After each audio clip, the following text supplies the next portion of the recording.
Meski memiliki kamar mandi di rumah, sebagian besar warga tetap beraktivitas di sungai.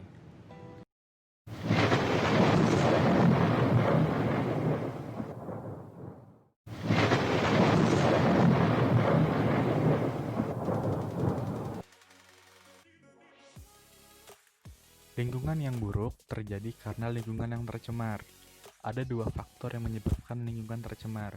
Yang pertama faktor alam, biasanya terjadi karena bencana alam, dan faktor manusia yang terjadi karena perilaku manusia. Beberapa contohnya, membuang sampah sembarangan, terutama sampah plastik. Hal ini dapat menyebabkan pencemaran tanah dan air karena sifat plastik yang sulit untuk terurai. Lalu penebangan hutan secara liar. Hal ini dapat menyebabkan meningkatnya resiko pencemaran udara yang terjadi di wilayah sekitarnya. Lalu, pembuangan limbah pabrik ke sungai. Hal ini dapat merusak ekosistem sungai karena bahan kimia dan zat-zat berbahaya yang terkandung di dalam limbah tersebut. Akibat dari lingkungan yang buruk, penyakit yang bisa menyerang itu banyak sekali ya teman-teman. Bahkan akibatnya bisa fatal sekali untuk tubuh kita sendiri. Yang pertama, bisa terkena asma. Kondisi udara yang kotor dan mengandung banyak zat berbahaya akan meningkatkan risiko asma.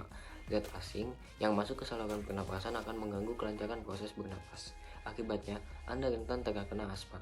Yang kedua, bisa menjadi pemicu kanker. Beberapa zat penyebab polusi yaitu polutan yang terdapat di udara ternyata memiliki sifat pemicu kanker yaitu karsinogenik.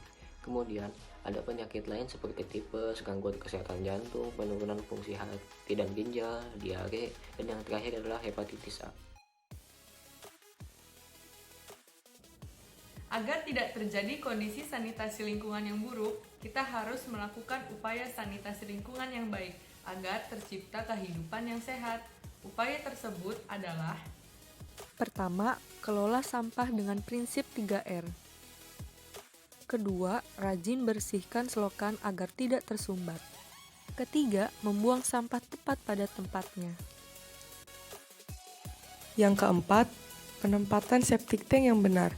Jauhkan septic tank dari sumber air bersih agar sumber air bersih tidak tercemar. Singkatnya, pengertian dari lingkungan yang baik adalah lingkungan yang terhindar dari segala macam hal yang dapat menyebabkan gangguan kesehatan bagi masyarakat atau komponen biologis di dalamnya. Nah, lingkungan yang baik ini biasanya memenuhi kriteria-kriteria sebagai berikut. Yang pertama adalah tersedianya air, tanah, dan udara yang bersih. Yang kedua adalah terdapat banyak tanaman hijau di sekitar lingkungan. Yang ketiga adalah tersedianya sistem pengolahan dan pembuangan sampah atau limbah non-organik maupun organik yang baik. Yang keempat adalah tersedianya sistem dan saluran kaskus yang baik. Dan yang kelima dan paling penting adalah warganya sadar dan bertanggung jawab atas kebersihan lingkungan.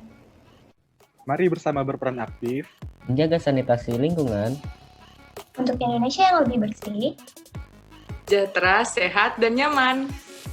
salam sehat.